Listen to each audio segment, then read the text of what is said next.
여러분, 우리가 살아가는 이 세상을 한마디로 정의하자면 한마디로 어떻게 정의할 수 있을까요?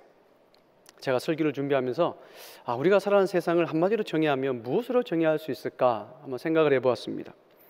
저는 우리가 살아가는 이 세상, 이 삶, 투쟁의 연속이 아닐까라는 생각을 해보았습니다.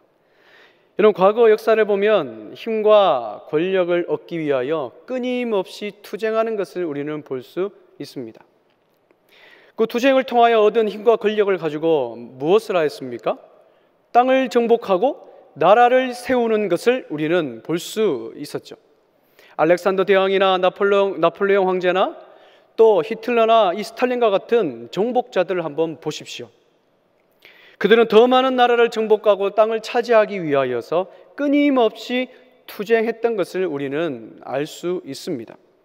그래서 과거 역사를 보면 힘을 가지고 투쟁해서 승리하는 자만이 땅을 차지하는 것을 우리 너무나 잘 알죠. 근데 이러한 현상이 오늘 살아가는 저와 여러분들 지금 현대에도 그대로 일어나고 있습니다. 여러분, 대한민국에서 땅 한 편 얻기가 여러분 쉽습니까, 어렵습니까? 여러분, 땅 한 평 얻기가 참 쉬운 것 같아요, 그죠?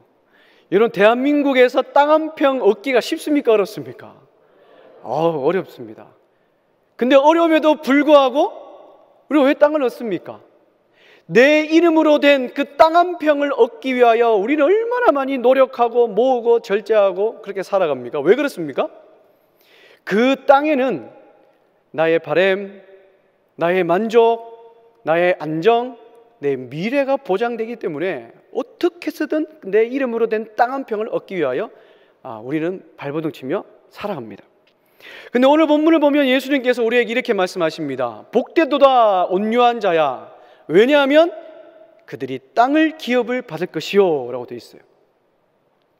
사람들은 땅을 차지하기 위해서 힘과 능력을 길러서 투쟁해서 승리하려고 하는데 예수님께서는 정반대로 온유해라 라고 말씀을 하십니다.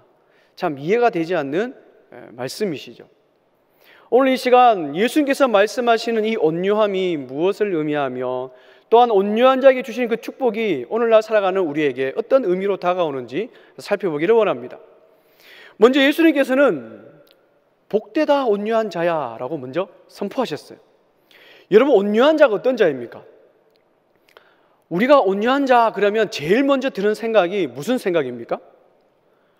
저 사람 참 온유해 라고 하면 우리는 제일 먼저 성품이 참 착한 사람, 싸우지 않고 평화를 추구하는 참 평화적인 사람, 조금 더 나가서 생각하면 연약해 보이는 사람, 물러터진 사람이라고 생각할 수 있습니다. 그러나 오늘 본문 5절에서 나오는 이 온유함이라는 이 단어, 헬라어로는 무슨 뜻을 가지고 있을까요? 온유함이라는 이 헬라어 단어는 프라위스라는 단어인데 이 단어의 원래 뜻은 짐승을 길들여서 주인이 시키고자 하는 대로 하게 하는 이라는 뜻을 가지고 있어요. 그래서 짐승에게는 잘 다스려진, 잘 길들여진 짐승이라는 뜻이 있고요. 이 뜻에서 확장하고 발전되어서 사람에게까지 적용이 되는 거죠. 그래서 친절한 사람, 온순한 사람, 그리고 온화한 사람이라는 이 평화적인 성향을 나타내고 있습니다. 근데 독특한 것은요, 우리가 계속해서 팔복을 살펴보고 있는데 팔복의 첫 번째 복인 가난한 자와 오늘 본문 5절에 나오는 온유한 자가 히브리어로는 똑같은 단어를 사용하고 있다는 거예요. 그렇다면 1차적으로 온유한 자나 가난한 자나 가지는 의미가 1차적으로는 같다라는 거예요. 하나님 백성으로서 이 땅 가운데 살아가는데 당하는 어려움, 고난과 핍박과 괴로움 속에서 그 문제를 나의 힘으로 해결할 수 없어 하나님만을 바라보고 하나님만을 의지하는 영적인 가난한 모습이 있는 자를 말할 때 1차적으로 동일한 의미를 가집니다. 그러나 1차적으로는 이렇게 동일한 의미를 가지지만 오늘 본문의 온유하다라는 이 단어는 또 다른 의미를 가지고 있습니다. 여러분, 팔복에서 가난한 자라고 했을 때는 이 가난한 자에 강조하는 게 무엇이냐면 지금 내가 당하는 인생의 어려움 앞에서 내가 하나님 앞에 나타내 보이는 그 태도에 집중하고 있어요. 즉 내가 당한 어려움 앞에서 내가 하나님 앞에 어떻게 나타내고 있는가, 내 삶의 태도, 개인적인 태도를 강조하고 있습니다. 근데 오늘 본문에 나온 이 온유한 자는 이 가난한 자보다 조금 더 넓은 의미를 가지고 있습니다. 가난한 자는 자신의 개인이 하나님 앞에 나타내는 그 태도를 나타낸다면, 이 온유한 자는 타인과의 관계 속에서 나타나는 문제인 불이익, 불평등, 억울함, 그 괴로운 문제 앞에서 하나님과 사람 앞에 나타내는 자신의 태도에 강조를 하고 있는 거죠. 그러니 가난한 자가 가지는 의미보다 이 온유한 자가 가진 의미가 조금 더 넓은 것을 볼 수 있죠. 가난한 자는 내 자신이 하나님 앞에 보이는 태도, 이 온유한 자는 타인과의 관계 속에서 발생되는 문제 앞에 하나님 앞에 나의 태도와 타인 앞에서 나의 태도를 여기 나타내주고 있는 거죠. 그렇다면 우리는 질문이 하나 생깁니다. 그렇다면 이 온유함이 타인과의 관계 속에서 나타나는 문제를 하나님과 동료들 사이에서 나타낸다는 건데, 그럼 온유함이 어떻게 나타나야 될까요? 그 온유함은 어떠한 모습으로 나타나야 될까라는 질문이 생기죠. 여러분, 우리가 그것을 잘 알기 위해서는 오늘 본문의 배경인 시편 37편을 우리는 살펴보아야 됩니다. 오늘 본문에 나오는 이 온유한 자는 시편 37편에서 아주 잘 설명해 주고 있습니다. 시편 37편에서 온유한 자는 어떤 자입니까? 우리 1절을 다 같이 한번 읽어볼까요? 시작. 악을 행하는 자들 때문에 불평하지 말며 불의를 행하는 자들을 시기하지 말지어다. 그리고 7절 읽어볼까요? 여호와 앞에 잠잠하고 참고 기다리라.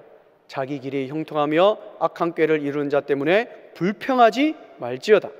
그리고 마지막 14절 읽어보겠습니다.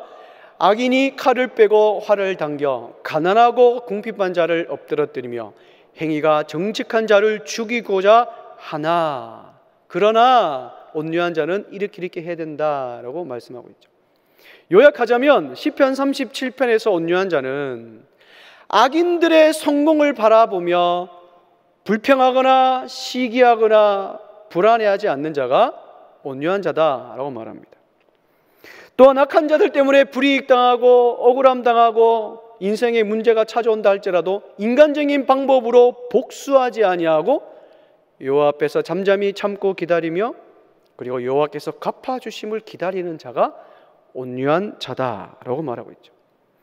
여러분, 시편 37편의 악인들을 가만히 보면 이들은 온갖 부정과 불법을 저질러서 자신들의 먹을 것을 챙기는 것을 볼 수 있습니다. 근데 시인은 인간적인 방법으로 복수하거나 대응하는 것이 아니에요. 37편 4절 보면 어려운 상황 가운데서도 이렇게 고백합니다. 또 여호와를 기뻐하라. 그가 내 마음의 소원을 내게 이루어 주시리로다 라고 고백을 합니다. 관계 속에서 일어나는 인생의 여러 문제, 억울함, 불평등 앞에서 똑같이 인간적인 방법으로 복수하는 것이 아니라 그럼에도 불구하고 여호와를 기뻐하며 내 마음의 소원을 이루어 주시고 반드시 그것을 다 아시고 이루어 주실 하나님을 지금 이 상황 가운데 기뻐하는 자가 온유한 자다라고 말합니다. 이런 온유한 자에게 하나님께서 어떻게 해주십니까? 24절에 이렇게 말씀하죠.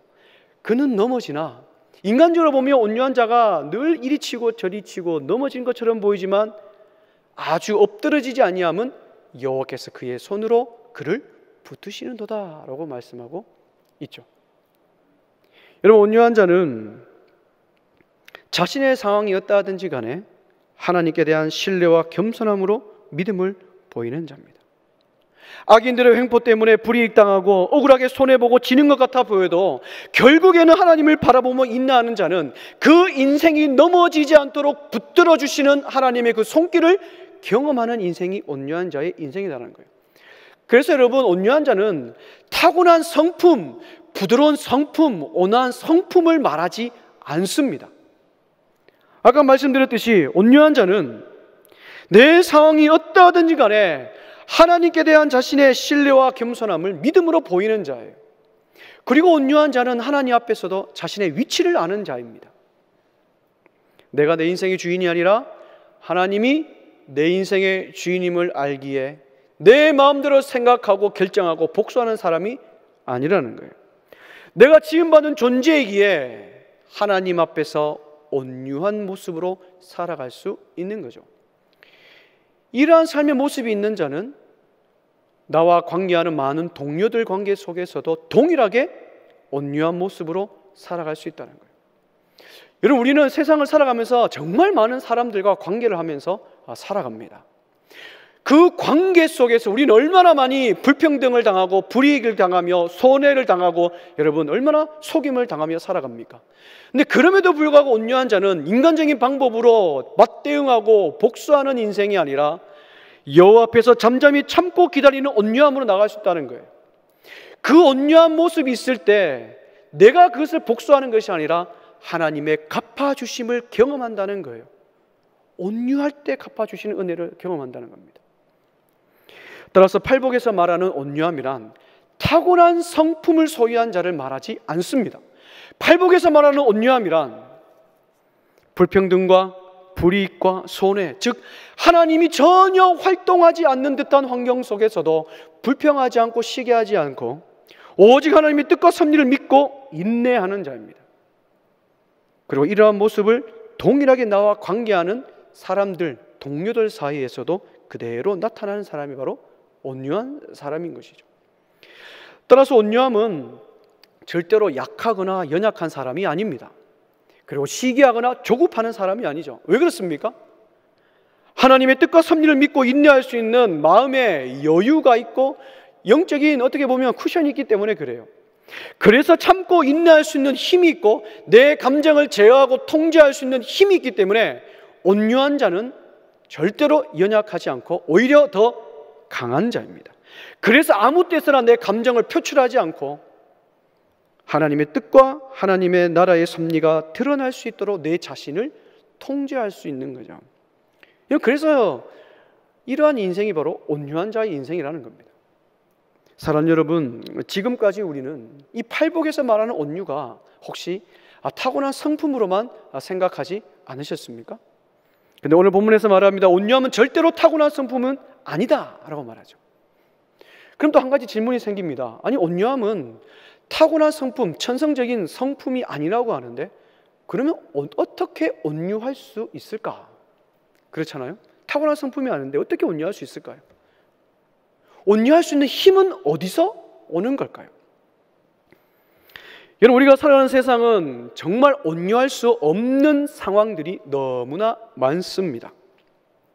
참을 수 없는 상황들이 너무나 많죠. 그 상황과 우리 어떻게 온유할 수 있을까요? 제가 한 달 전쯤에 어떤 목사님의 설교를 들은 적이 있습니다. 그 유튜브에 보면 3분짜리, 5분짜리 짤막한 영상이 올라오잖아요, 줄여서. 근데 그 목사님은 참 말씀이 너무 좋으시고 또 너무나 유명하시고 많은 한국교회 성도님들로부터 존경받는 분이세요. 이름만 대면 너무나 다 아시는 분이세요. 그 목사님의 설교에서 소개할 텐데 이거 말씀을 들으면서 참 많이 공감도 되고 참 많은 것을 생각해 보았습니다. 그 목사님의 이름을 대면 너무나 잘 알기 때문에 A라는 목사님이라고 제가 말씀을 드리겠습니다. 어느 날 그 A 목사님의 가족이 온 가족들과 함께 저녁을 먹게 되었다고 합니다. 이 저녁을 먹는데 이 A 목사님의 아들이, 담임 목사님이죠, 아버지가 아버지한테 이렇게 이야기합니다. 아빠, 주일날 저녁에 친구들과 함께 영화 보러 가도 돼? 라고 물었어요. 그러자 담임 목사님이신 아버지께서 어떻게 답변했을까요? 가라고 하셨을까요? 아니겠죠. 야, 너는 담임 목사 아들인데 어떻게 주일날 영화 보러 갈 수 있냐? 다른 날 가지 마 그랬대요. 그러니까 이 A 목사 아들이 어떻게 답변했을까요? 아니 아버지, 안수 집사 아들도 가고 권사 아들도 가고 집사님 아들도 가는데 왜 담임 목사 아들은 못 가요? 왜 나만 맨날 못 가요? 그래서 나는 A 목사 아들로 사는 게 너무 고달프고 힘들다는 거예요. 내 인생이 너무 불쌍하다는 겁니다. 야, 이 말을 들은 이 담임 목사님이 뭐라고 답변했을까요? 이 담임 목사님이 아주 답변이 예술적으로 답변을 하셨습니다. 야, 너는 A 목사로 사는 게 너무나 힘들고 인생이 고달프다고 했지? 그러면 A 목사로 사는 나는 오죽하겠냐? 이렇게 얘기했다는 거예요. A 목사로 사는 나는 오죽하겠냐는 거예요. 나는 내가 잘못한 것도 없는데 나는 맨날 미안하다 그러고, 내가 책임질 일을 한 번도 하지 않았는데 나는 맨날 책임져서 미안하다 그러고 고개를 숙이며 살아가는데 A 목사로 살아가는 나는 얼마나 힘들겠냐는 거예요. 그럼 갑자기 저녁 먹는 그 분위기가 싸해지면서 그 아들이 하는 말이 아버지가 더 힘들겠네요, 이렇게 이야기하는 거예요. 여러분, 제가 이 설교를 예화를 들으면서 참 많은 걸 생각했습니다. 우리도 살아가면서 이런 경우 많지 않습니까? 직장에서는 상사로서, 가정에서는 가장으로 부모로서, 교회에서는 앞선자로서, 또 영혼을 맡는 목자와 교사로서 난 내 잘못도 아니고 내 책임도 아닌데 내 자존심을 죽이며 고개를 숙이며 내가 잘못했습니다, 내 책임입니다 라고 말을 할 때가 있습니까? 없습니까? 있죠. 우리가 어떻게 이렇게 할 수 있을까요? 우리가 어떻게 내 잘못도 아니고 내 책임도 아닌데 억울하면서도 내 잘못입니다라고 고개를 숙이며 살아갈 수 있을까요? 여러분, 우리의 타고난 성품으로는 절대로 우리는 우리의 자존심을 죽일 수 없습니다. 내 잘못입니다, 내 책임입니다 라는 말을 우리의 성품으로는 절대로 할 수가 없어요. 그럼 어떻게 가능할까요? 그것은 바로 주님께서 맡겨주신 그 사명이 있기 때문에 우리 가능한 겁니다. 이런 사명이 있기 때문에 우리는 그 사명 때문에 우리의 삶의 현장, 사역의 현장에서 우리는 온유할 수 있는 거예요. 그 사명 때문에 내 자존심을 죽일 수가 있는 겁니다. 내 사명 때문에 내 자존심을 죽여서라도 내가 맡고 있는 그 한 영혼을 살릴 수 있고 내 가정의 구성원을 살릴 수 있고 우리 교회 공동체 영혼들을 살릴 수 있는 거예요. 그러므로 사랑하는 여러분, 우리의 온유함은 우리의 맡겨진 사역 현장 가운데, 삶의 현장 가운데 우리의 사명으로 나타나야 되는 거예요. 따라서 사명 없는 온유함은 없고 우리의 온유함은 반드시 우리의 사명으로 나타나야 한다는 사실입니다. 따라서 그 사명 때문에 무엇이 주님의 뜻인지 알고 무엇이 주님의 뜻인지 아닌 것을 알아서 덜 중요한 것은 우리가 얼마든지 양보하고 포기할 수 있는 거예요. 여러분, 우리의 자존심이 없어서 포기하고 양보하고 참습니까? 아니잖아요. 주님께서 나에게 맡기신 그 사명이 있기 때문에 그 사명이 나의 자존감을 높여서 덜 중요한 것은 얼마든지 내가 포기하고 양보하고 참고 인내할 수가 있는 겁니다. 사명이 있는 사람은 많은 것에 가치를 두는 인생이 아니라 주님의 뜻에 그 가치를 두고 있기 때문에 집착하지 않습니다. 그리고 조급해하지 않고요, 그리고 비겁하고 공격적이지 않습니다. 왜냐하면 더 높은 가치를 내가 알고 있기 때문에 그래요. 그러므로 사랑하는 여러분, 우리의 성품으로는 절대로 우리는 온유할 수 없습니다. 그러나 주님께서 나에게 맡기신 그 사명이 있을 때 그 사명이 내가 어디 있든지 간에 온유할 수 없는 상황 가운데서도 우리를 온유하게 하는 거예요. 그 사명이 나의 어떤 상황 속에서도, 환경 속에서도 참고 인내하며 하나님의 뜻이 나타나게 하는 겁니다. 무엇이요? 우리의 사명이 온유함으로 드러나는 거죠. 따라서 사랑하는 여러분, 우리가 반드시 기억해야 될 것은 우리의 온유함은 우리의 타고난 성품, 힘과 노력으로 되지 않는다는 거예요. 오직 주님께서 나에게 맡겨진 사명이 없이는 불가능하다라는 사실입니다. 인간적으로 생각하면 맞대응하고 싶고 좀 내가 당하는 억울함을 되갚아주고 싶은 마음이 굴뚝같이 올라옵니다. 그러나 사랑하는 여러분, 온유한 자는 내가 처한 상황, 내가 지금 당하는 억울함에 집중하는 것이 아니라 주님의 뜻과 나에게 맡겨진 사명에 집중을 하는 사람인 거예요. 그래서 그 사명이 내가 조금 더 하나님을 의지하게 만드는 거예요. 온유할 수 없는 상황 가운데서도 나에게 맡겨진 사명이기 때문에 더 주님을 의지하게 만들고 내가 좀 더 성숙한 사람으로 살아가게 하는 겁니다. 이런 인생 살아가시는 우리 모든 성일교회 성도님들 되시기를 주님의 이름으로 축복합니다. 그렇다면 이 온유한 자가 받을 복이 무엇입니까? 5절에 보면 온유한 자가 받을 복이 땅이라고 이야기를 합니다. 근데 제가 이게 설교를 준비하면서 한 가지 질문이 생겨요. 왜 온유한 자가 받을 복이 땅일까? 많고 많은 복 중에 왜 땅일까? 여러분, 온유한 자 앞에 살펴봤죠? 온유한 자는 많은 사람들과의 관계 속에서 당하는 인생의 어려운 문제 앞에서 인간적인 방법으로 복수하지 않고 하나님께서 갚아주심을 기다리며 하나님 앞에서도 온유한 모습으로, 사람들 앞에서도 온유한 모습으로 살아가는 자예요. 여러분, 그런 인생에게 하나님께 주시는 복이 뭐겠습니까? 무엇이 돼야 되겠습니까? 인간적으로 생각하면 복되도다 온유한 자여, 내가 복수의 칼로 복을 주리라. 그죠? 내가 정의롭게 내가 복수해 주리라. 그러면 온유한 자가 받을 복이 이해가 돼요. 근데 땅입니다. 이런 팔복의 첫 번째 복, 가난한 자가 받는 복이 무엇입니까? 아무것도 없는 가난한 자가 가난한 자로 하나님만 바라보며 살아갈 때 그들이 받는 복은 완벽한 천국을 선물을 받아요. 근데 애통하는 자죠. 내가 주님 때문에 참고 견디면서 눈물을 흘리며 살아갈 때 주님께서 내 눈물을 닦아주시는 그 위로의 복을 받아요. 그런데 왜 온유한 자는 복수의 복을 받는 것이 아니라, 복수해 주시는 복을 받는 것이 아니라 왜 땅을 선물로 받을까요? 오늘 본문의 배경이 되는 시편 37편에서 나타나는 이 하나님의 백성의 삶을 우리는 묵상해 봐야 됩니다. 시편 37편을 우리 오늘 이 시간 다 살펴볼 수 없겠지만 혹시나 시간이 되신다면 여러분들 한번 읽어보시면 좋겠어요. 여러분, 시편 37편에 나타나는 하나님의 백성은 계속해서 억울하게 뭔가 빼앗깁니다. 먹을 것을 빼앗기고, 그리고 삶의 터전을 빼앗기고, 땅을 빼앗기고, 그런 늘 속이며 살아가는 게 바로 시편 37편에서 나타나는 하나님의 사람, 온유한 자의 삶이죠. 근데 시인은 이런 상황 속에서도 불평하지 않고 시기하지 않습니다. 인간적인 방법으로 복수하지 않고 맞대응하지 않습니다.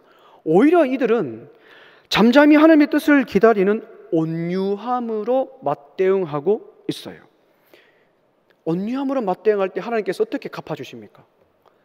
동일하게 너희들이 당했던 그대로 악한 사람들이 행했던 그대로 빼앗고, 악한 사람들이 가진 것을 빼앗고 착취하고 복수의 칼을 날려서 하나님께서 갚아주십니까? 아니죠. 11절을 보면 이렇게 하십니다. 37편 11절 다 같이 해보겠습니다. 그러나 온유한 자들은 땅을 차지하며 풍성한 화평으로 즐거워하리로다. 온유할 수 없는 상황 가운데서도 온유하며 살아갈 때에 하나님께서는 악인들이 행했던 방법대로 우리에게 갚아주신 것이 아니라 우리가 악인들로부터 빼앗겼던 모든 것들, 잃어버린 모든 것들, 사라져버린 모든 것들을 정확히 아시고 그것을 회복시켜 주시는 걸로 우리에게 갚아주시는 겁니다. 그로 인해서 기뻐하며 살아가는 것이죠. 끝까지 하나님과 사람들 앞에서 온유할 때 빼앗기고 잃어버렸던 땅이 회복되는 것을 볼 수 있습니다. 하나님의 백성의 삶이 터전이 회복되고 넓어지는 은혜를 경험하는 것이죠. 이런 축복을 받을 수 있는 자는 오직 온유할 수 없는 상황 가운데서도 온유할 수 있는 자만이 받을 복이에요. 그래서 팔복에서 말하는 온유한 자가 받을 복이 복수의 칼로 인하여 똑같이 갚아주는 복이 아니라 하나님께서 너희들이 빼앗겼던 모든 것들을 정확하게 아시고 그것을 그대로 갚아주시는 그 은혜, 땅을 회복하고 삶의 터전을 회복하신 그 은혜를 누리기에 팔복에서 말하는 온유한 자가 받을 복은 바로 땅인 것입니다. 삶의 터전인 것이죠. 세상은 온유한 자를 약한 자로 생각하고 그들을 이용하고 무시하여 모든 걸 다 가로채려고 합니다. 근데 하나님께서는 온유할 수 없는 상황 가운데서도 온유한 자로 살아갈 때에 너희들이 빼앗기고 잃어버렸던 모든 것도 내가 다 알아. 그대로 내가 갚아주리라 하는 놀라운 은혜를 이 온유한 자에게 허락해 주시는 거죠. 이런 의미에 봤을 때 우리 하나님은 정말로 공평하신 분이시고 참으로 신실하신 분이심을 오늘 우리 본문을 통하여 우리는 발견할 수 있는 것이죠. 여러분, 사무엘상 7장 12, 14절을 긴 절이지만 함께 교독하면서 읽으면 좋겠습니다. 제가 먼저 12절을 읽겠습니다. 사무엘이 돌을 취하여 미스바와 센 사이에 세워 이르되 여호와께서 여기까지 우리를 도우셨다 하고 그 이름을 에베네셀이라 하니라. 이에 블레셋 사람들이 굴복하여 다시는 이스라엘 지역 안에 들어오지 못하였으며 여호와의 손이 사무엘이 사는 날 동안에 블레셋 사람을 함께 하겠습니다. 블레셋 사람들이 이스라엘에게서 빼앗겼던 성읍이 에그론부터 가드까지 이스라엘에게 회복되니 이스라엘이 그 사방 지역을 블레셋 사람들의 손에서 도로 찾았고 또 이스라엘과 아무리 사람 사이에 평화가 있더라. 아멘. 여러분, 사무엘이 이스라엘 선지자로서 세움받아서 하나님께서 그에게 맡기신 그 사명, 이스라엘 백성들 하여금 여호와 하나님을 잊어버리지 않도록 에베네스의 돌을 세웠을 때 이스라엘이 받는 복이 무엇입니까? 13절에 나오죠. 삶의 터전을 위협하는 블레셋을 막아주시고 블레셋으로부터 빼앗겼던 성읍, 삶의 터전이 회복되는 것을 보고 또 땅을 회복시켜 주시며 그 땅 가운데, 그 삶 가운데 평화를 회복시켜 주신 것을 볼 수 있는 거죠. 그 사명을 기억하며 살아갈 때 회복되는 것을 경험합니다. 또한 여러분, 창세기 26장, 우리가 너무나 잘 아는 우물을 양보하는 이삭을 한번 보십시오.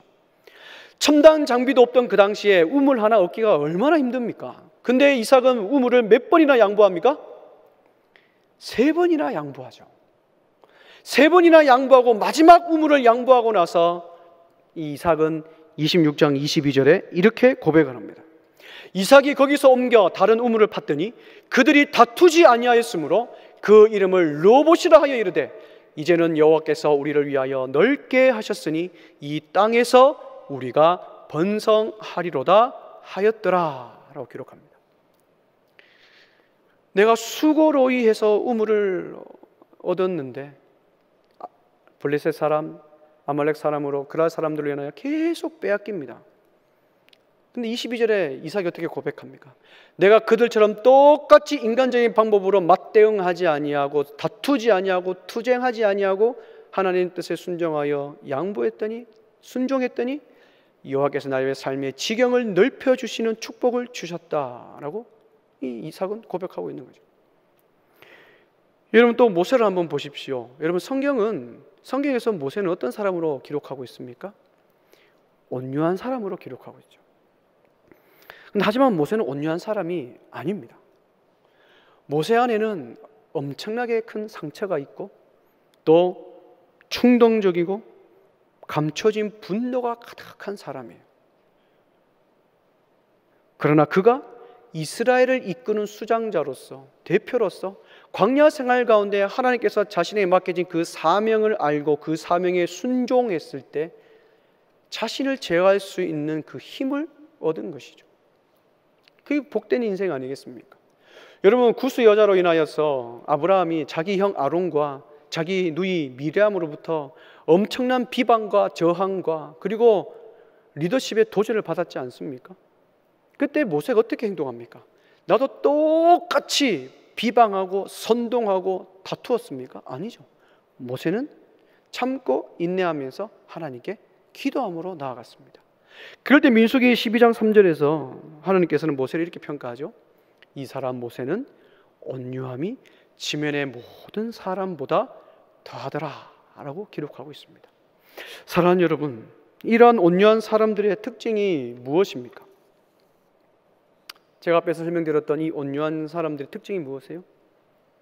그들은 하나님께 받은 사명을 알고 그 사명을 알고 있기에 하나님 앞에서는 어떠한 모습으로 나타났습니까? 하나님 앞에서는 충성과 순종함으로 그 사명이 나타났어요. 그럼 사람들에게는, 나와 관계하는 사람들에게는 그 온유한 사람들은 어떻게 나타났습니까? 나에게 그 사명이 있기에 나와 관계하는 동료들에게는 사랑과 용서로 그들을 대했다는 거예요. 이런 자에게 하나님께서는 그들의 삶의 터전을 회복시켜 주시고 넓혀 주시는 은혜를 경험하게 하시는 겁니다. 처음에는 손해보는 것 같지만 결국에는 승리하는 거죠. 처음에는 힘도 없고 권리도 없던 사람들이 이제는 어떻게 됩니까? 땅을 차지하는 은혜를 경험하지 않습니까? 그렇다면 오늘을 살아가는 우리에게 이 땅은 어떤 의미가 있을까요? 구약 성경시대 땅은요, 이스라엘 백성들에게 있어서는 하나님의 축복의 상징이고 그리고 하나님 백성의 증거입니다. 그리고 그 땅은 그들의 인생의 전부이며 대대로 하나님의 자손들 이 땅에서 번성하며 살아가게 될 인생의 전부입니다. 삶의 터전입니다. 생명과도 같은 것이 그들에게는 땅이죠. 그러나 오늘날 온유한 자는 다른 형태의 복을 받습니다. 단순히 이 땅은 문자 그대로 넓은 평수의 땅을 의미하지도 않고 물리적인 복이라는 협소한 의미만을 가지지 않습니다. 오늘날 온유한 자가 온유할 수 없는 상황 가운데 온유한 자로 살아갈 때 받을 그 땅은 무엇이냐면 하나님의 백성이 살아가는 삶의 모든 것을 하나님께서 선물로 허락해 주신다는 거예요. 사회적인 복, 관계적인 복, 마음의 평화, 인도의 복, 지혜의 복과 같은 하나님의 백성이 이 땅 가운데 살아가는 데 필요한 모든 것들을 허락해 주시는 복이 바로 오늘날 온유한 자가 받을 복이라는 겁니다. 그래서 우리의 온유함이 하나님과 사람들에게 드러날 때에 하나님께서는 우리가 빼앗기고 잃어버린 것들을 모든 것들을 회복시키셔서 마음껏 다시 누리게 하신다는 겁니다. 이뿐 아니라 온유한 자는 주님 다시 이 땅 가운데 내려올 때에 하나님 나라, 즉 천국을 선물로 주십니다. 우리는 그 천국에서 예수 그리스도와 함께 땅을 다스리며 우리는 영원토록 살아가는 거죠. 그러므로 사랑하는 여러분, 지금 오늘 내가 살아가는 나의 삶 가운데 내 이름으로 된 땅 한 평 없다고 해서 너무나 낙심하거나 걱정하지 마시기 바랍니다. 실망하지 마시기 바랍니다. 왜냐하면 우리의 상급이 어디에 다 예비되어 있습니까? 주님 계신 그 천국 하늘나라에 이미 예비되어 있기 때문에 그래요. 따라서 우리가 조금 억울하고 불이익당하고 힘든 일을 겪어도 나에게 맡겨진 사명을 생각하며 하나님 앞에서는 그 사명을 충성과 순종함으로 나타나며, 또한 나와 관계하는 동료들에게는 그 사명을 통하여 이해와 용서와 사랑의 모습으로 나타나야 되는 것이죠. 말씀을 정리하겠습니다. 사랑하는 여러분, 요즘 현대인들에게 충만하게 나타나는 것들이 있다고 합니다. 그것이 무엇입니까? 분노가 충만하게 나타난다고 합니다. 몇 마디 섞으면 어떻게 됩니까? 쉽게 화를 내죠. 내 기분이 조금만 상해도, 내 감정이 조금만 상해도 쉽게 분출합니다. 우리가 살아가는 세상이 이런 세상이에요. 그럼 우리도 어떻게 살아가야 될까요? 우리도 똑같이 그들처럼 화가 충만한 상태에서 살아가야 될까요? 아니죠. 우리 주님께서는 이미 우리에게 말씀하셨습니다. 예수 그리스도를 믿고 하나님의 자녀가 된 백성은 이미 온유한 자다라고 선포를 하셨어요. 그래서 저와 여러분들은 이 땅 가운데 온유한 자로 살아갈 책임이 있는 겁니다. 그래서 이 땅의 그리스도인의 삶은 고달픈 거예요. 왜 고달픕니까? 참고 또 참아야 되고 인내하면 내 자존심을 죽이며 살아가기 때문에 그래요. 근데 내 자존심을 죽이며 살아가기가 쉽습니까? 어렵습니다. 왜 어렵습니까? 저와 여러분들에게 무엇이 있기 때문에 그래요? 성깔이 있기 때문에 그렇습니다. 여러분, 여기 계신 저와 여러분들을 제가 이렇게 가만히 보면 저도 그렇지만 옛날에 다 한 성깔들 다 하셨잖아요. 그죠? 다 한 성깔들 하셨습니다. 내 성격, 내 고집, 옛날에는 내가 안 그랬는데, 그죠? 다 있죠. 근데 그럼에도 불구하고 내 성격, 내 자아, 내 성품, 내 고집, 그것을 죽이며 살아갈 수 있는 이유가 무엇입니까? 그것은 바로 나를 위하여 이 땅 가운데 오셔서 십자가에서 죽으시고 부활하신 그 예수 그리스도가 내 속에 있기 때문에 우리는 죽이며 살아갈 수가 있는 것이죠. 우리 예수님이야말로 온유함의 화신입니다. 화신. 여러분, 우리가 예수님의 온유함 그러면 자꾸 예수님의 타고난 성품을 얘기합니다. 그림을 보거나 어디 가더라도 예수님 참 인자한 눈빛으로 두 팔 벌려 수고하고 무거운 짐진 자들아 다 내게로 오라가면서 온화한 모습으로 우리를 맞아드시죠. 그래서 우리 예수님의 온유함 그러면 예수님의 성품만을 생각합니다. 근데 예수님의 온유함은 예수님의 성품이 아니에요. 예수님의 온유함은 그의 메시아적 사역을 강조하기 위하여 온유함이라고 표현했을 뿐입니다. 예수님의 온유함이 어디서 가장 절정으로 나타납니까? 예수님의 온유함이 가장 어디서 많이 나타납니까? 죄인이 우리를 살리시기 위하여 아버지 하나님의 그 뜻에 순종하기 위하여 이 땅 가운데 내려오셔서 참고 인내하신 것으로 그 온유함이 나타나지 않습니까? 아무런 이유 없이 사람들에게 멸시받고 고난받고 십자가에서 죽기까지 희생하신 것을 통하여 우리 예수님의 온유함이 나타나지 않습니까? 그러므로 사랑하는 여러분, 우리 예수님의 온유하심은 다른 곳에서 드러나는 것이 아니라 자신의 사명을 감당하심으로 우리에게 보여주셨습니다. 예수님의 온유함은 자신의 사명으로 드러냈다는 사실을 여러분 기억하시기를 주님의 이름으로 축복합니다. 그렇다면 하나님의 자녀된 우리는 어떻게 온유함으로 나타나야 될까요? 어떻게 온유함을 드러낼 수 있을까요? 나는 원래 내 할 말 다 하는 성격이야. 원래 내 성품은 원래 그래. 나는 이번만큼은 난 넘어갈 수가 없어 라는 말을 내뱉기 이전에 내 환경 탓, 내 조건 탓, 내 기분 탓, 내 성품, 성격, 내 고집 이거 말하기 이전에 하나님께서 지금 나에게 맡겨진 사명을 먼저 생각하시기를 축복합니다. 그 사명을 통해 우리의 온유함이 내가 감당하는 삶의 터전에서 나타나야 되는 거예요. 내가 관계하는 가정과 내가 직장생활 가운데 하는 모든 동료들 속에서 우리의 사명으로 우리 온유함이 드러나야 되는 것입니다.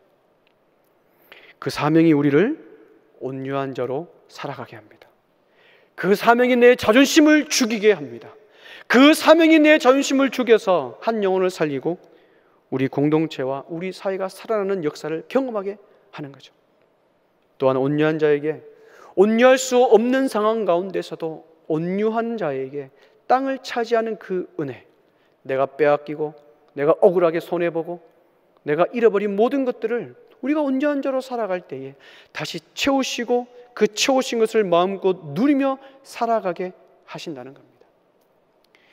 우리 모든 설계 성도님들이 주님께서 맡기신 그 사명을 깨달아 오늘부터라도 내가 맡기신 삶의 현장에서 나의 맡기신 그 사명을 깨닫고 그 사명으로 우리의 온유함을 드러내시는 저와 여러분들 되시기를 주님의 이름으로 축복합니다.